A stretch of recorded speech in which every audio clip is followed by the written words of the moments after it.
નમસ્કાર મિત્રો, આજે હું તમારી સાથે શેર કરવા જઈ રહી છું કાઠિયાવાડી ઢોકળીનું શાક, જે એકદમ ટેસ્ટમાં સરસ બને છે. સહેજ ખટાશ પડતી હોય છે કે જે ઢોકળીની પહેચાન છે અને આપણે હોટલમાં હંમેશા જઈને ખાઈએ છીએ તો આપણને ખૂબ જ ભાવે છે, પણ આપણે ઘરે એને ક્યારેય ટ્રાય કરતા નથી. તો ચલો આજે આપણે બનાવીએ કાઠિયાવાડી ખાટી ઢોકળીનું શાક. જેના માટે મેં એક વાડકો ફૂલ ચણાનો લોટ લઈ લીધેલો છે. ત્યારબાદ મેં તળિયે થોડું તેલ અપ્લાય કરેલું છે કે જેના કારણે આપણે જ્યારે અંદર ચણાનો લોટ નાખીએ ત્યારે તળિયે ચોંટી ના જાય. ત્યારબાદ પોણો વાડકી છાશ અને પોણો વાડકી પાણી લઈ લીધેલું છે. મારી છાશ ખટાશ પડતી હતી એટલે મેં પોણો વાડકો લઈ લીધેલું છે. જો તમારી છાશમાં ખટાશ ઓછી હોય તો ત્યારબાદ તમે ઓછું વધતું કરી શકો છો. ત્યારબાદ તેમાં મેં બધા રેગ્યુલર મસાલા નાખી દીધેલા છે. હળદર, મરચું, ધાણા જીરું અને કોથમરી નાખેલી છે. પછી મેં એમાં લસણ અને અજમાનું ક્રશ કરેલું નાખેલું છે કે જેના કારણે આપણી ઢોકળીનો ટેસ્ટ બહુ સરસ આવે છે. અજમો આમાં ખાસ તમે ઉપયોગ કરજો. ઢોકળીમાં અજમાનો ટેસ્ટ બહુ જ સરસ લાગે છે. ત્યારબાદ મેં મારો ચણાનો લોટ અંદર નાખી દીધેલો છે. ધીમે ધીમે એડ કરવાનો છે. બધું એક સામટો નાખી દેશો તો ઘણી વખત એવું થાય કે આપણો ચણાનો લોટ વધી જાય અને પાણી ઓછું પડે, એટલે હંમેશા ધીમે ધીમે નાખવું અને સહેજ આ વેલણની મદદથી ખાડા પાડીને જોઈ લેવું કે પાણીનો ભાગ છે અંદર, તો આપણો બધો લોટ આપણે નાખી દેવું. આમ તો બને ત્યાં સુધી બધો લોટ સમાઈ જાય, પણ ઘણી વખત પાણીની કે છાશની તાસીર ઉપર પણ આધાર રાખી શકે છે. ત્યારબાદ બધું વ્યવસ્થિત મિક્સ કરતા રહેવું અને આમાં એક વસ્તુ ખાસ ધ્યાન રાખવાની છે કે આને સતત હલાવતા રહેવાનું છે, નહીંતર તળિયે ચોંટી જવાના ચાન્સીસ ઘણા વધારે છે. મેં આને 1 મિનિટ માટે સેટ ઢાંકીને રહેવા દીધું હતું, પણ તમે ચાહો તો તમે સતત હલાવતા પણ આ ઢોકળી બનાવી શકો છો.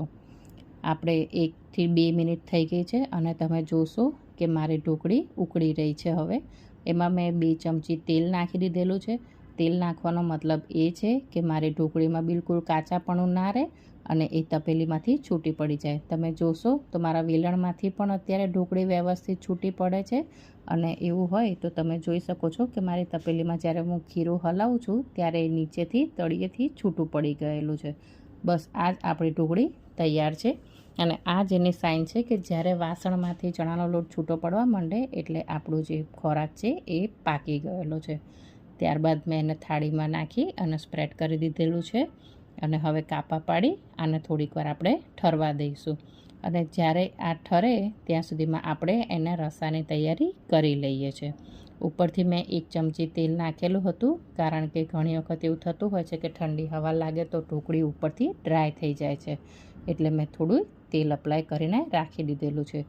જુઓ કેટલો સરસ કલર આવેલો છે મારી ઢોકળીમાં. ત્યારબાદ મેં બીજા લોયામાં તેલ નાખેલું છે. અહીંયા મેં 3 થી 4 ચમચી તેલ નાખેલું છે.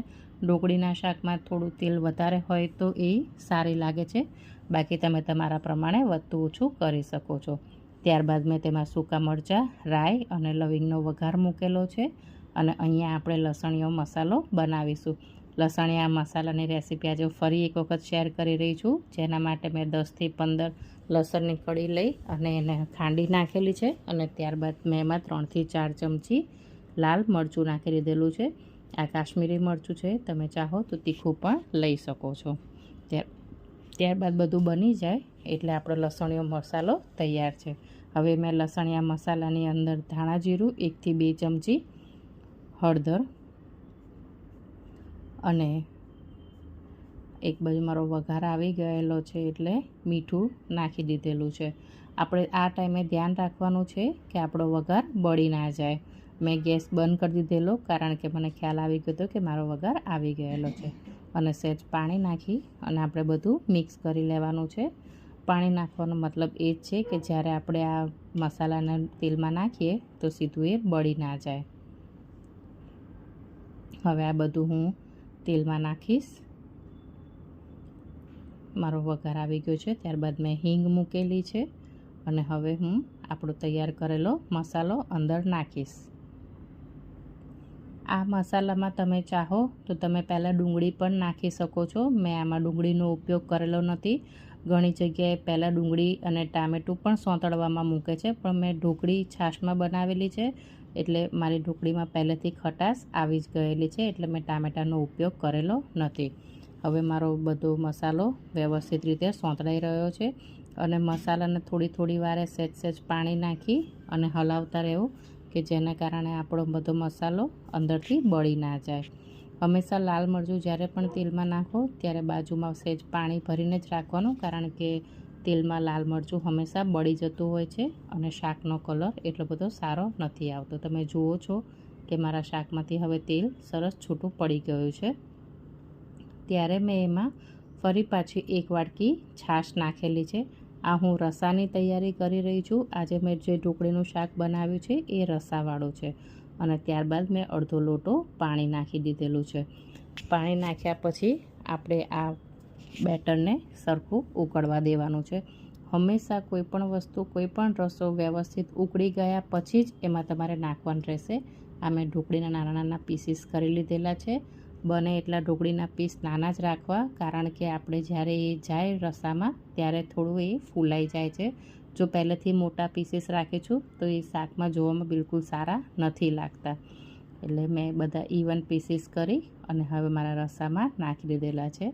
ત્યારબાદ બસ હવે મારો શાકનો રસો ઉકળી રહ્યો છે.